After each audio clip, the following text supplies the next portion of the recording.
என்னோட ஸ்டைலில் முள்ளங்கி சாம்பார் எப்படி செய்கிறதுன்னு பார்க்கலாம். வீடியோக்குள்ளே போகலாம்.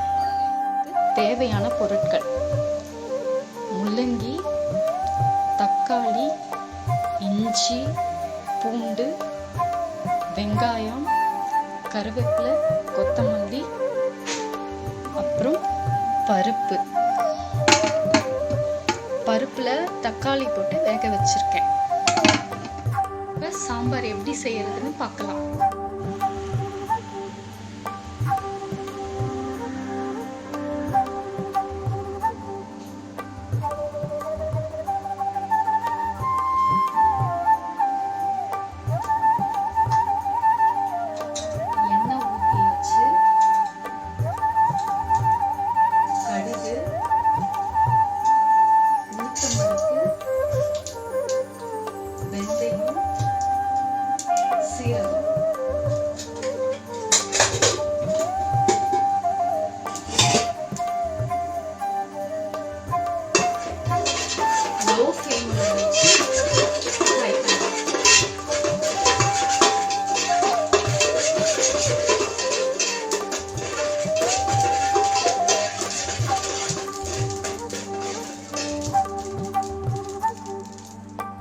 ஆனியன்,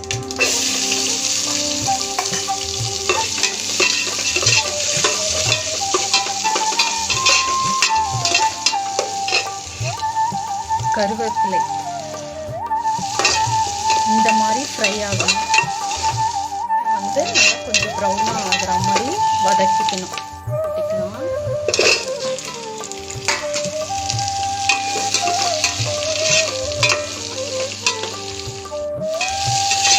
எண்ணெயில் நல்லா இந்த மாதிரி வதங்கிக்கணும். அப்போ தான் இந்த ஒரு பச்சை வாடை அடிக்காது. செஞ்சாங்க உடனே நான் தக்காளி, இஞ்சி, பூண்டு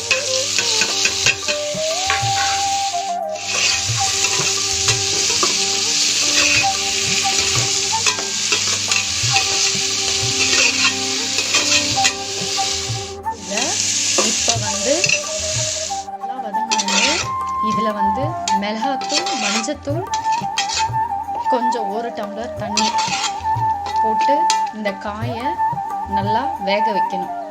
ஒரு 2 நிமிஷத்துக்கு வேகட்டும். வேக வச்சிடலாம். உப்பு ஏறிடும். அதனால் இப்போ கொஞ்சமாக உப்பு போட்டுக்கோங்க. கல்லுப்பு தான் போடுறேன். முள்ளங்கி வேகிறதுக்குள்ளே நம்ம புளியை கரைச்சிக்கலாம். ஒரு எலுமிச்சை சைஸு அளவுக்கு புளி எடுத்தாச்சு. சும்மா இந்த மாதிரி மிக்ஸ் பண்ணி விட்டுக்கோங்க. கடையாதீங்க. இந்த ஸ்டேஜில் பருப்பு இருக்கணும். ரொம்ப குழஞ்சிருச்சுன்னா சாம்பார் டேஸ்ட்டு மாறிடும். அதனால் இந்த ஸ்டேஜில் இருக்கட்டும். அந்த தக்காளி போட்டு வேக வச்சுருக்கேன் நான். அதனால் கொஞ்சம் லைட்டாக மிக்ஸ் பண்ணிவிட்டு இந்த தக்காளியை லைட்டாக மசிச்சு விட்டுக்கோங்க. இப்போ வெந்தாச்சு. எடுத்து அதில் ஊற்றிக்கலாம். இப்போ பருப்பு எடுத்து இதில் ஊற்றிக்கலாம்.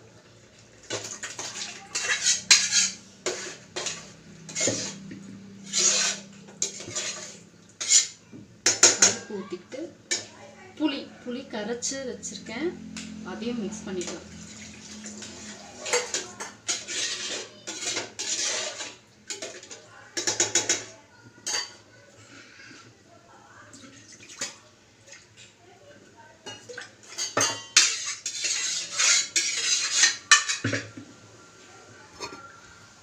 விட்டு இதையும் நல்லா கழுவி ஊற்றிக்கலாம். கல்லுப்பு ஆட் பண்ணிக்கலாம். உங்களுக்கு தேவைக்கு ஏற்ற மாதிரி உப்பு ஆட் பண்ணிக்கணும். முள்ளங்கியில் உப்பு ஏறிடும், அதனால் சாப்பிட முடியாது. அதனால் குழம்புல கம்மியாகவே போட்டுக்கோங்க. ஏன்னா நம்ம காயில் ஏற்கனவே உப்பு போட்டு வேக வச்சுருக்கோம். நல்லா கொதிக்கட்டும். நம்ம மூடி போட்டு கொதிக்க விடலாம். இந்த ஸ்டேஜில் நம்ம கொஞ்சம் பெருங்காயத்தூள் மிக்ஸ் பண்ணிக்கணும். ஆரம்பிச்சிருச்சு. இப்போ கொத்தமல்லி தூவி நம்ம கேஸ் ஆஃப் பண்ண வேண்டியது தான். டேஸ்டியான முள்ளங்கி சாம்பார் ரெடி. சாம்பாருக்கு சேப்பங்கிழங்கு ஃப்ரை எல்லாமே ரெடி பண்ணி வச்சுருக்கேன். கடாயில் ஆயில் ஊற்றி வச்சுருக்கேன். சேப்பங்கிழங்க பாதி பாதியாக கட் பண்ணி வச்சுருக்கேன். கட் பண்ணி வச்சுருக்கேன்.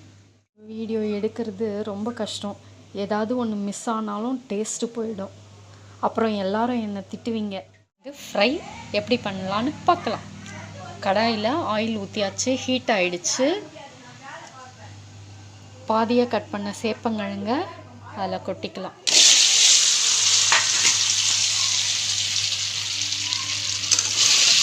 லைட்டாக திருப்பி விட்டுக்கிட்டே இருக்கணும், இல்லைன்னா ஒட்டிக்கும். எல்லாத்துலேயும் நல்லா ஹை ஃப்ளேமில் வைங்க.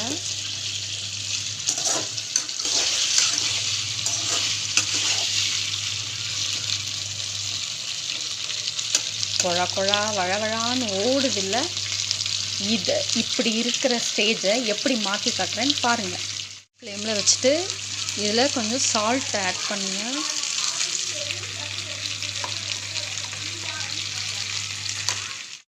மஞ்சத்தூள்,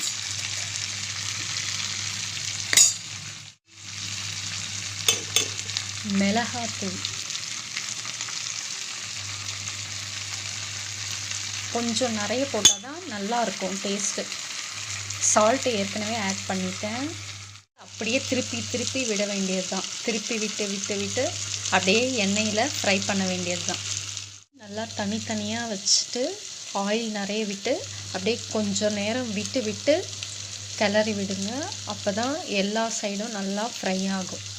ஹை ஃப்ளேம்லேயே வச்சு ஃப்ரை பண்ணுங்கள். ஏன்னா இது குழப்பாக இருக்கும் இல்லையா, அதனால கொஞ்சம் ஹைலேயே வச்சு ஃப்ரை பண்ணுங்கள். அப்போ தான் சீக்கிரம் ஃப்ரை ஆகும்.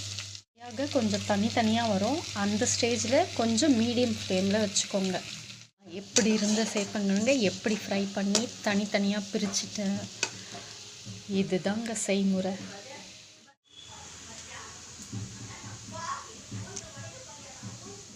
முள்ளங்கி சாம்பாரோட சேப்பங்கிழங்கு ஃப்ரை நீங்களும் செஞ்சு பார்த்து எப்படி இருக்குன்னு சொல்லுங்கள். பிடிச்சா லைக் பண்ணுங்கள், கமெண்ட் பண்ணுங்கள், ஷேர் பண்ணுங்கள் அண்ட் மறக்காமல் சப்ஸ்கிரைப் பண்ணுங்கள். தேங்க்யூ ஃபார் வாட்சிங்.